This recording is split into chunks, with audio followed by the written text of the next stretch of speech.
You'd probably know him as the man who broke the Bank of England, or as somebody who considers the Modi government and Prime Minister Modi in particular an enemy. Billionaire George Soros, who is infamous for interfering in domestic affairs of various countries, is now being criticized for funding massive anti-Israel protests in campuses across the US. Some say this has led to a rise in anti-Semitic incidents across the country. A recently published New York Post report claims George Soros is funding anti-Israel protests across top US university campuses. These student protests against Israel began with students taking over Columbia University's Morningside Heights campus. Now they have mushroomed across the US. Top universities like Yale, Harvard, Berkeley have seen massive protests since last week. Protesters have set up tent cities across colleges, including in Harvard, Yale, among others.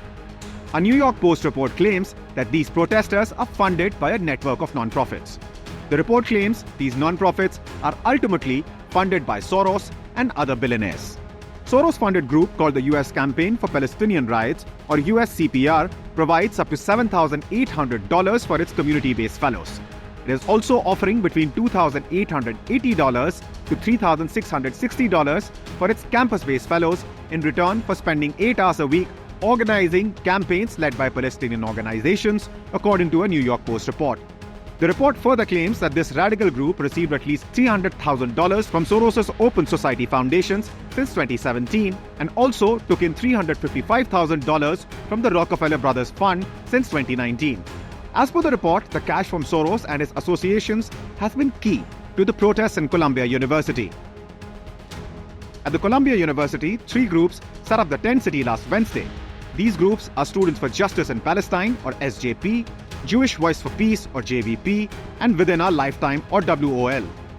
Following this, copycat tent cities, called the Zones, have also been set up at colleges including Harvard, Yale, and Berkeley in California, as well as the Ohio State University and Emory in Georgia. All of which have reportedly been organized by student branches of Soros-backed SJP. The SJP termed the October 7 Hamas attack on Israel as a historic win. George Soros is infamous for funding such protests, which are aimed at destabilizing organizations and sometimes even countries. His most popular moniker is the man who crashed the Bank of England. This is a developing story. For more such stories, don't forget to like and share this video and to subscribe to The Mint.